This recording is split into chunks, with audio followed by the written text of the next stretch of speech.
Hello, Sue and Eder, welcome. Hi, Mirka. Hi. Hi. I'm so happy that you're here. I know you're very, very busy, so thank you for taking the time to talk to me today a little bit. There are so many exciting things that we want to talk about and share with our community.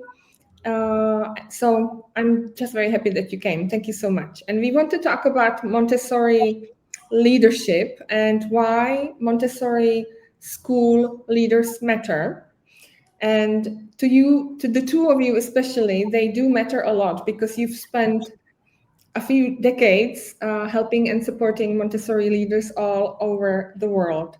So, why do you two especially believe that Montessori leadership is important and that we have to support Montessori school leaders or Montessori leaders to maintain high quality Montessori education?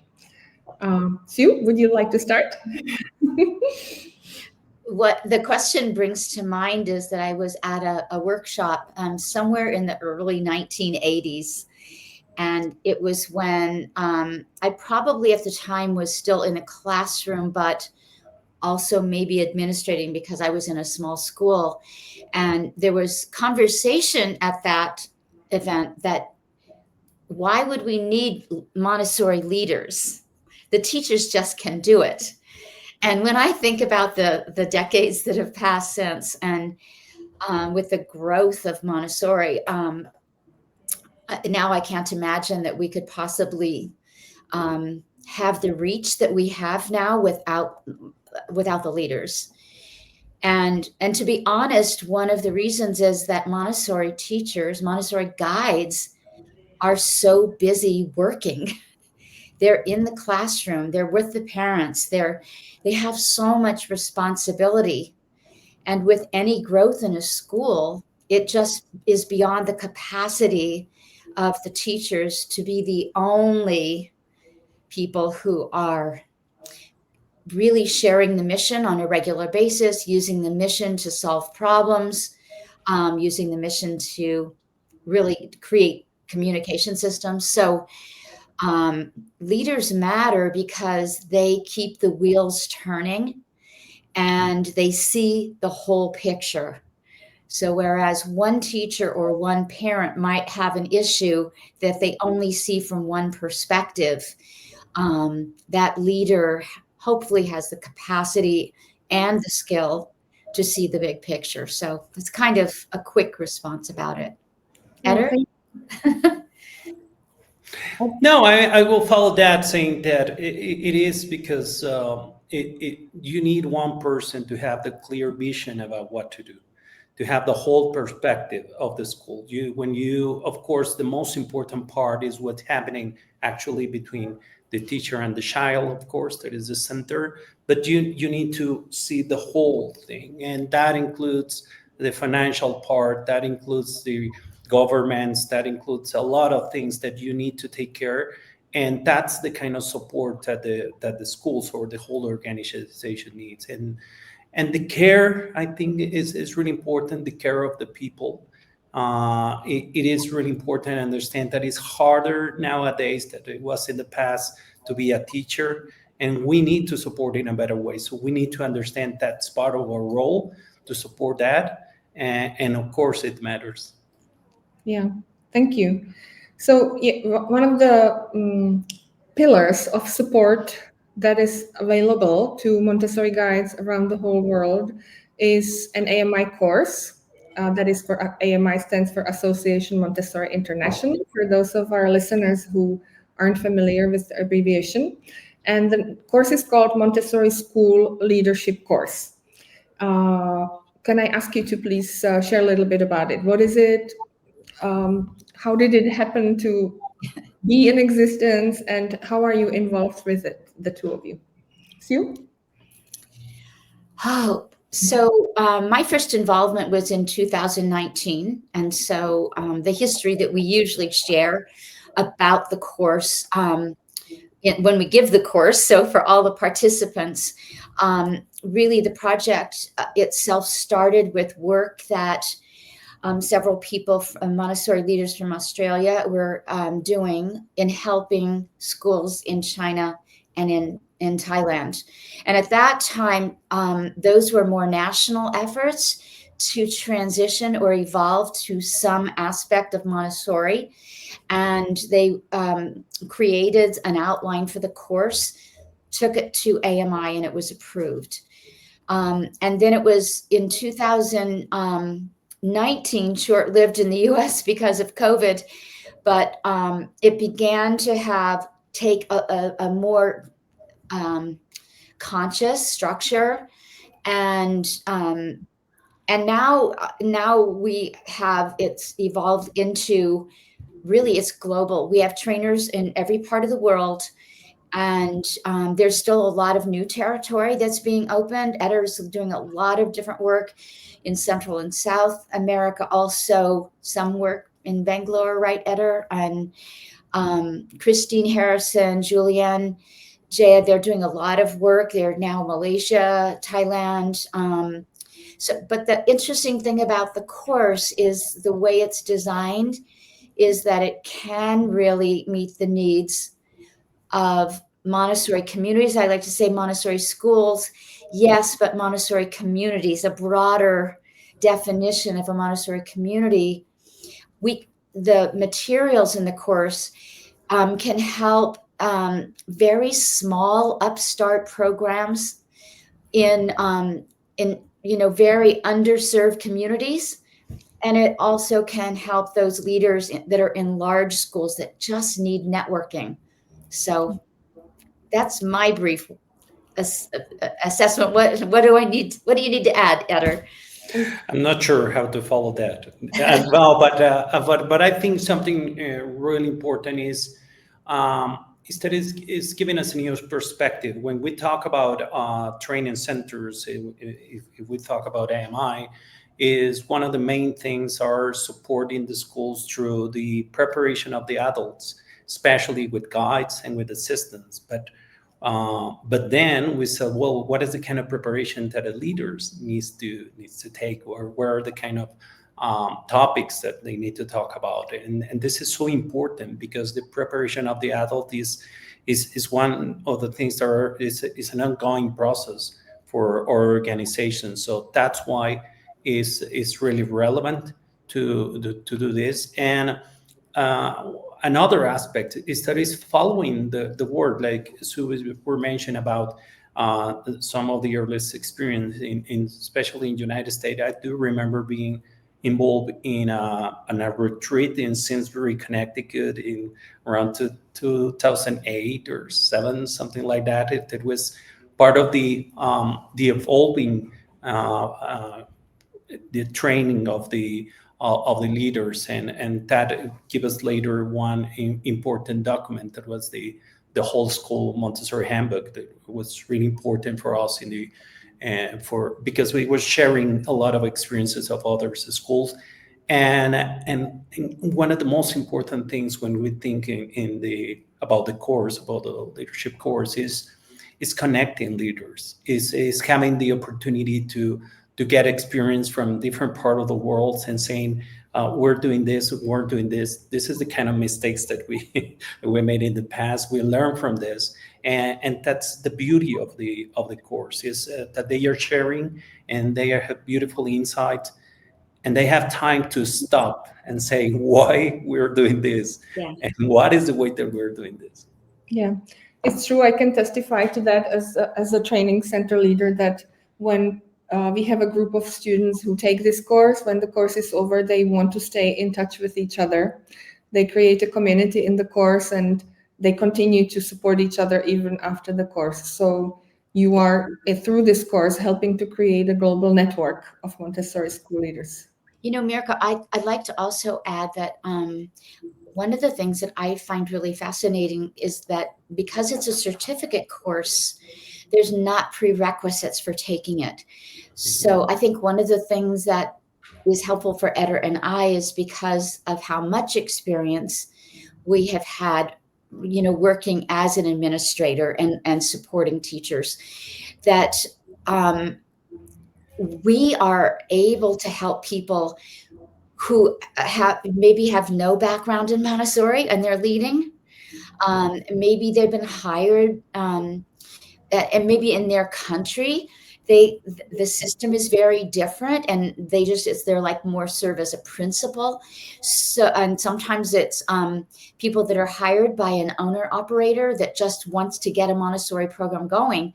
And the challenge that those people have is that they might not know how to get the connection. And this course gives them a solid foundation in the Montessori pedagogy if they don't have that. And then it also, as Eder said, it's the connecting with other leaders. So honestly, I think the most amazing outcome, no matter where the course is being given, is the questions that participants are asking each other. And when they're saying, oh, I had no idea that you dealt with that problem. And we don't always have all the answers. And sometimes the answers are coming from the other people. But for me, that is the outcome, is that we're having the discussion, that there are really some best practices in how to maintain the integrity of Montessori principles, no matter what type of Montessori community that you're leading. Yeah. Okay, that's really important. And outside of the focus on Montessori pedagogy and focus on how to support staff and professional development, what are some of the other areas? Because I know the course has a very unique approach in that it's strategic, philosophical, but also very practical. So it's not just about Montessori. What are the other areas that you cover in the course? Well, I want to say about that is one of the things that usually some of the participants that we're getting in the courses are with this, that maybe they are emphasize their courses in 3 to 6, and then suddenly they need to lead a school that includes 6 to 12. And they say, well, I don't know exactly what to do for that level. And having this understanding, this perspective about a whole community is going to help you to really to support that, because usually we're getting some people really confused leading a school, saying, I'm not so sure if what the teacher is telling me is true or not, Yeah. or what is happening with this kind of situation, how to do it. So it is more than that. It is understanding that the Montessori principles apply to the whole school. They're not just a division of that. And something that I like to say in that sense is saying you can get different schools in the same building, because they are having different ways to implement Montessori. You need to consolidate one as a unit. And when you realize that sometimes that happens, you say, well, yeah, I need to start to observe this. And an observation, that is one of the special things that we talk about. Observation is everything there. It's just observing children, yes, of course, but we need to observe the adults. We need to observe the process that we have as organization. And sometimes there are really not Montessori in the way that we are dealing with. It's so traditional in that sense that it make a disconnection of the whole organization. So that's one of the part. Of course, we talk about implementation, communication. That is an issue everywhere, of course, and communication in the sense, why it's so important to work with that? Why it's important to communicate the others? Sometimes we're doing a wonderful things inside the school, but the community around has no idea about that. So we need to see that. Yeah. Also strategy, right? I remember somebody said just recently, one of the school leaders that I know said that when she took this course, she realized, she said, this is almost like a citation. I always had a strategy, but I didn't know that it's not enough for the strategy to be just in my head, that I actually have to share it with my staff and with my whole community. So there's a whole section on strategic planning, right? And those structures that a leader of a school has to build for the school to function. Steve, would you like to mention something about the AMI Global School accreditation and how we are aligning the Montessori School Leadership course with the accreditation, with the piloting and all of that? Yes, I'd be happy to do that. Also, I wanted to add a couple of quick things to what Etta was saying, and that is that sometimes it's very specific, a specific little idea that could happen. Like when we talk about observation in the course, we often will encourage someone to ask the teacher what it is that they would like what does the teacher want the observer or the leader to watch or to observe when they come into the classroom, and a lot of the participants will say, I would never have thought about that. But then we help them remember that if you go in, the teacher often is just going to not feel supported. They're going to feel judged. But if you say, what would you like me to look at? And then you offer some notes. These are the kind of very tactical ideas that we also offer in the course, that it's both strategic thinking, but also it's in the conversations that all of these practical ideas come up that people may not have thought of on their own. It was, I'm thinking about how lucky we have had a meeting of all of our trainers in the last several months, and Lynn Lawrence joined that meeting, and she gave a really nice overview of the Global School Accrediting Program, where it's at. It's in its initial phases. We're still working, with pilot schools, although almost all of the materials are only just in the final stage of reviewing. Does the self-study work, that type of thing? And I would say you and I are working with about 8 schools in Romania and the Czech Republic, meeting once a month to help them go through that process of the self-study. But the Montessori School Leadership course will align really closely with that work. Probably it's some years before we see how they're really, aligned together on a more regular basis. But if this school leaders are getting some kind of training, especially one that has a foundation in Montessori pedagogy, it means hopefully leaders are thinking about things, thinking strategically, and solving problems and making decisions based on Montessori principles. The principles that the child is the center of everything. That by supporting the teacher, we support the child.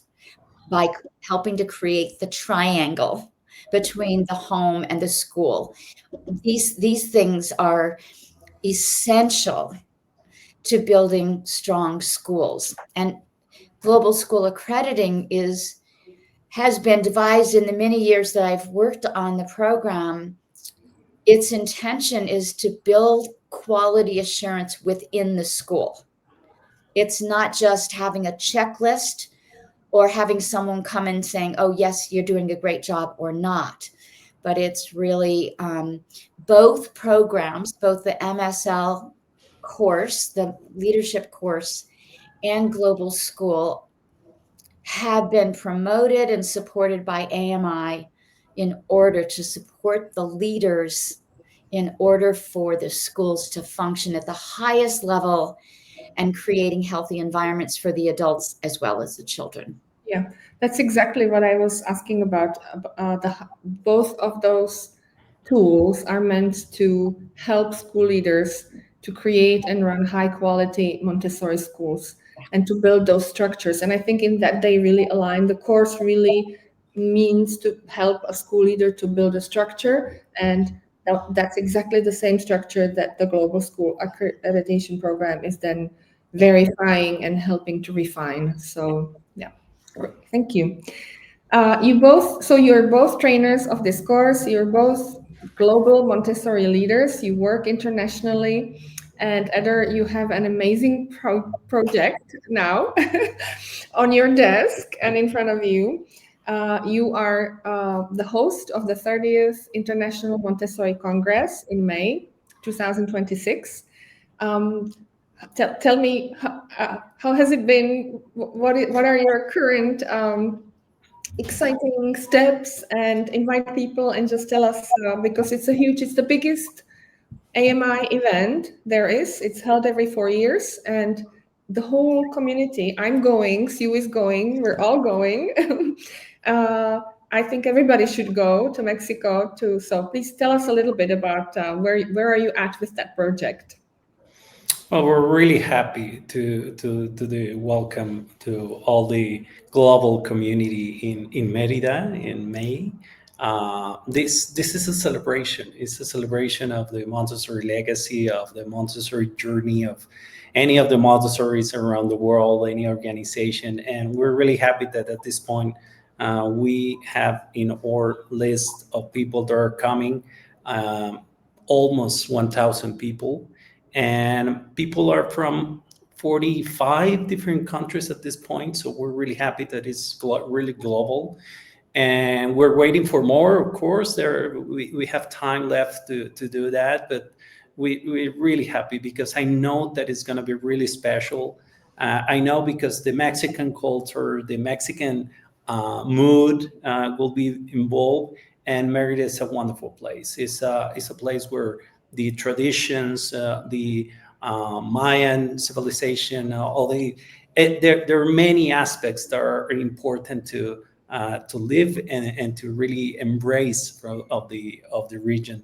So yeah, please come to Mexico. It's going to be a wonderful celebration, and you don't want to miss it. Yes, no, it's always very, very special when a community comes together like this. And but you have a very special keynote speaker, and I think you need to say something about that. I was blown when I saw that. So who's your?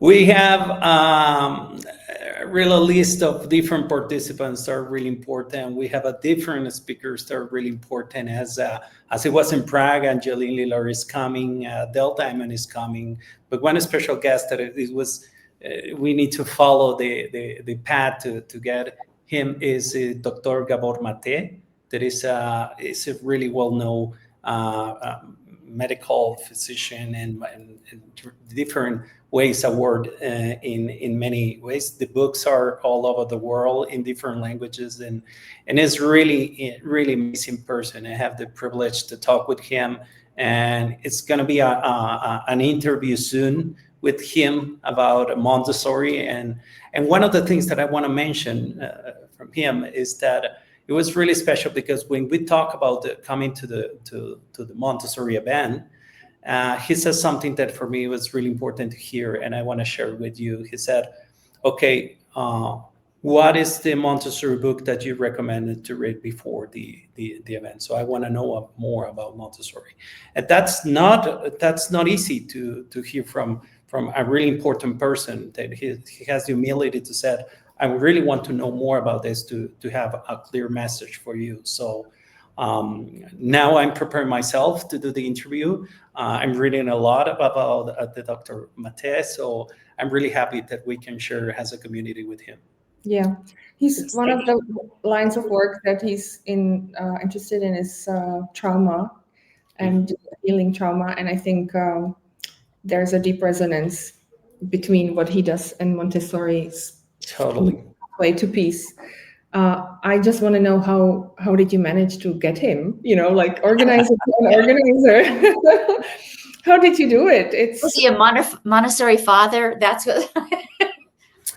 No, actually, it was Montessori Connections. It was about that. It's understanding, following that route, and as you said, there is many ways that you can see how both works are. It is one world, and the connections are really important. And Montessori network is amazing. Yeah, and the research. I mean, I think part of what brings those people in.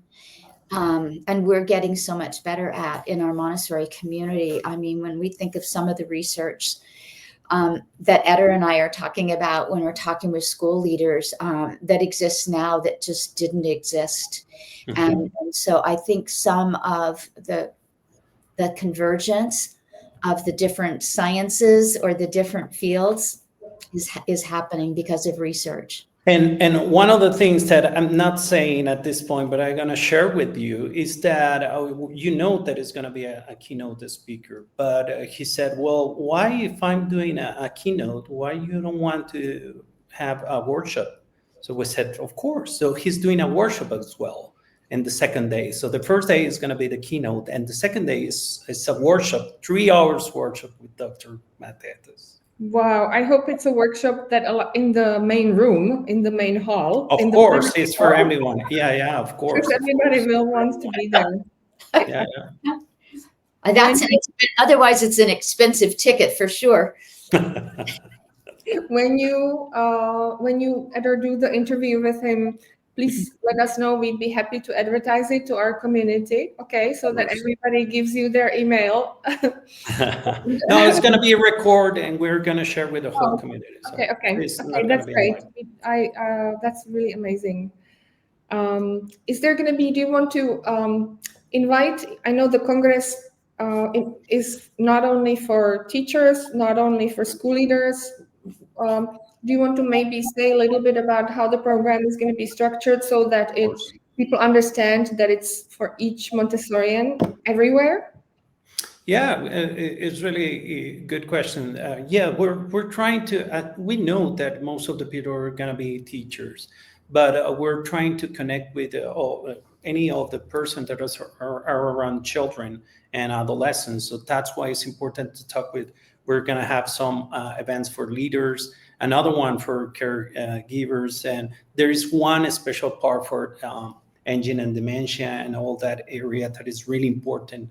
And it's evolving really well in MI and in the different part of the world. So, and we talk about parents as well. Actually, the keynote of Gabor Mate is more open in that sense. It's not trying to focus especially in education, but it's mainly for a general conversation. And yeah, we're going to divide this in main room with all the people to get involved in some of the conversation, and then we're doing breakouts as a part of having diversity. And in Montessori, we know how important is choosing where you want and driving by your really voluntarily that said, well, I want this or I want this. So that's why we want to create this. Of course, we hope that you can come and you can decide in the different sharings that we're going to have to be there. Thank you. And speaking of adolescents, I have heard that there's something special for adolescents as well. What is it? Yeah, we are honoring the legacy of Prague of doing something special for adolescents that you created in the last two editions. Yeah, two editions ago. So we're gonna hold an adolescent summit 1 week before the event. And we want the adolescents in our Congress, so they're going to be at the opening ceremony, sharing about what they work with, and just bringing their voice and saying why it's important and this work that they are carrying on, and why it's important in the adolescent movement when we talk about Montessori, and why it's so important that we promote that part for that. So they are going to be involved in one special program. But then we're gonna combine this and put it together in the opening ceremony. So yeah, we're really happy. We are already here for some of the international programs. There is two confirmed programs from India, one or a couple of them for the United States, and we're hearing for more people that want to be part of this event. We're hoping to get around 70, 80 adolescents joining together and celebrating life as well as a part of the unity of the humanity. Yeah. I'm also hearing word amongst our community that some other programs are considering it. I know from the Philippines, they're getting ready to send some, and they're actually discussing it in our school that maybe two or three students from our school could come with our leader for adolescent program as well. So that's really exciting. All right. Well, I will. There's one more thing that's in my mind, and I did not share this as a question in preparation. For the podcast. I'm sorry, but it's not something that you won't be able to answer because it's something that we are discussing at all times. What are some of the challenges and what are some of the challenges in the Montessori world among Montessori leaders that you're observing that especially touch your heart as something that you would like to help resolve for Montessori leaders? Is there something that comes to mind? Yeah, there are many. I know there are many, but some. I think what's so interesting is that so many of them are the same, and that COVID did have a big effect.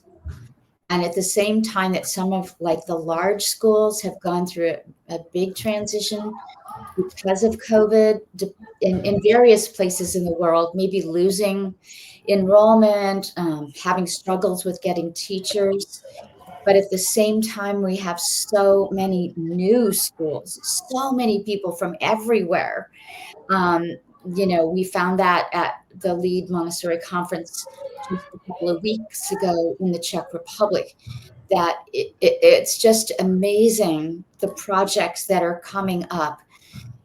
So the landscape that we're dealing with is really vast, from the smallest little community, even some Educateur Sans Frontières projects that are in underserved populations, to the largest schools. They are having the issue. In some cases, it's based on challenges with economies, finding the resources and with enough teachers, more and more. And I think I'm sensing that it might be based on national economies, governmental regulations, governmental limitations, even government providing for educational support, financial support, which can cause difficulties for schools. So I think a lot of them, but in the end, it's not what the MSL course can provide is that when you talk about the details, when the language is out there, all of a sudden it feels more hopeful. Yeah. That's what happens, is that we get into the weeds and talking about the problems and what challenges people have. But then by talking about them, we go, oh, okay. I'm not alone. Our energy, we can do this. We can get it done. That's kind of my read on it. I'm gonna say that we know that as the schools were facing this fight against this digital era and the artificial intelligence and many changes regarding that, and more the people from Montessori school are asking about how to adapt to this and what to change. In fact, one of the major concerns right now, and my response to that is we need to believe in Montessori. Yeah. Because we're always having this pressure from parents and from community and saying why we should include artificial gadgets and more things around the virtual world.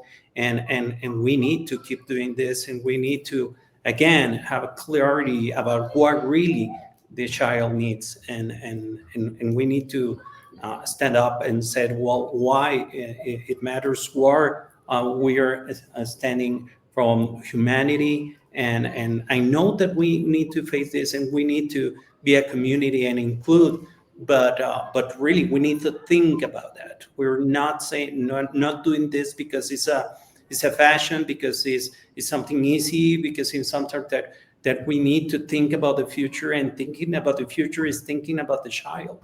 Yeah. You know, one time someone who took this course said that taking the course brought them back to that umbrella, looking, from the perspective of the whole school, and reminded them that everything they do is about working with one child at a time. That's the revolution. The revolution is one child at a time.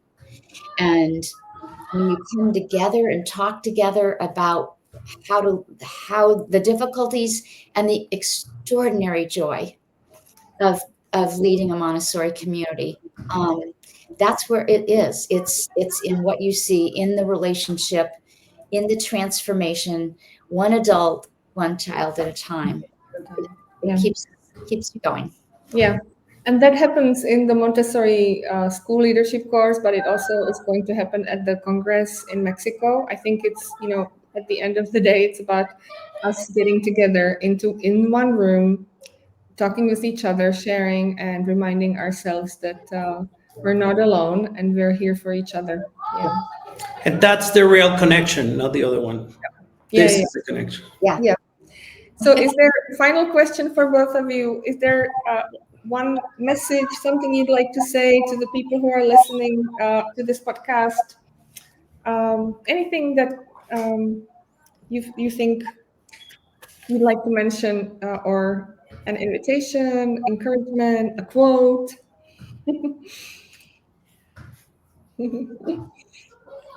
Yeah, of course, an invitation to be part of this next course. I think is really important to stop a little bit and to think about why you're doing this, what are you doing, and and understand why we said sometimes during the course, during the session, we said please don't take it personal. Sometimes we're getting everything like it's about ourselves.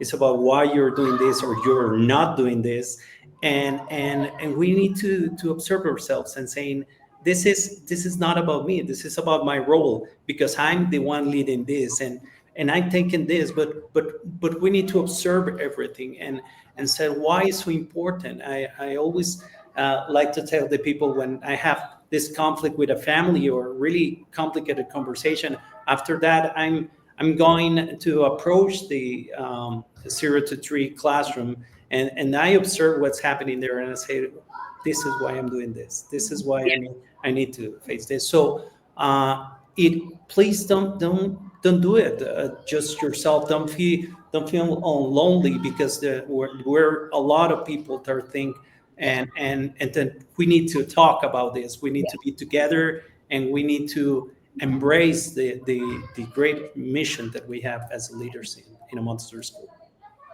Well, I also think, it is great to see more and more in-person opportunities happening. We knew it would take a while. There's something about being together, but also you can do it online. So we invite people to come and we will promise that Eder and I have fun.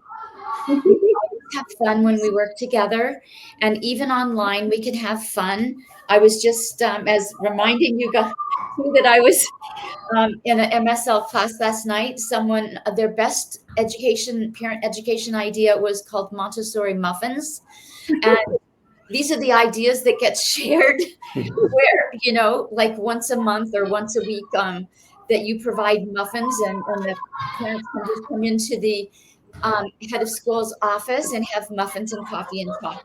But we're sharing ideas. We're there to support. And if this is the time, we would love to have you.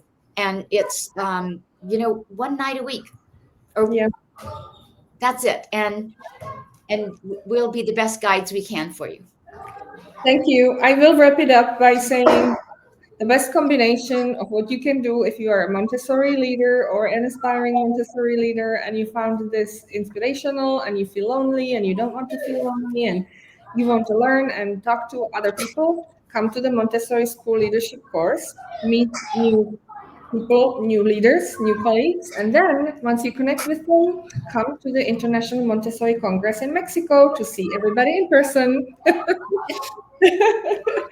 Yay, okay, so thank you so much for this conversation, and I am very happy that I will be there at the Congress in Mexico to see both of you in person, and we're very much looking forward for the course that we're doing together at the end of November. So thank you for taking this time. Thank you.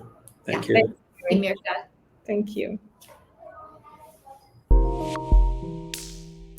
you.